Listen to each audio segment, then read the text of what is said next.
अध्यक्ष महोदय, सामान्य रुग्णालय मालेगांव 2009 में बना है।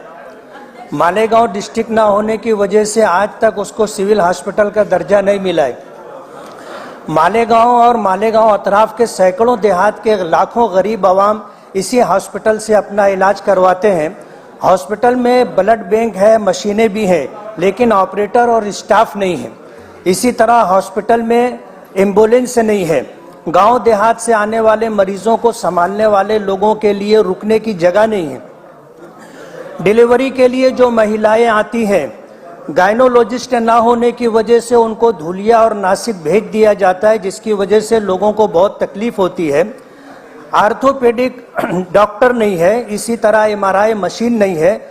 200 बेड का हॉस्पिटल है, उसे 300 बेड का किया जाए। आपके माध्यम सरकार से मेरी ये गुजारिश है कि मालेगांव सामान्य रुग्णालय में जो सुविधा नहीं है वो सुविधा उपलब्ध कराई जाए। बहुत बहुत शुक्रिया। कुणाल पाटिल।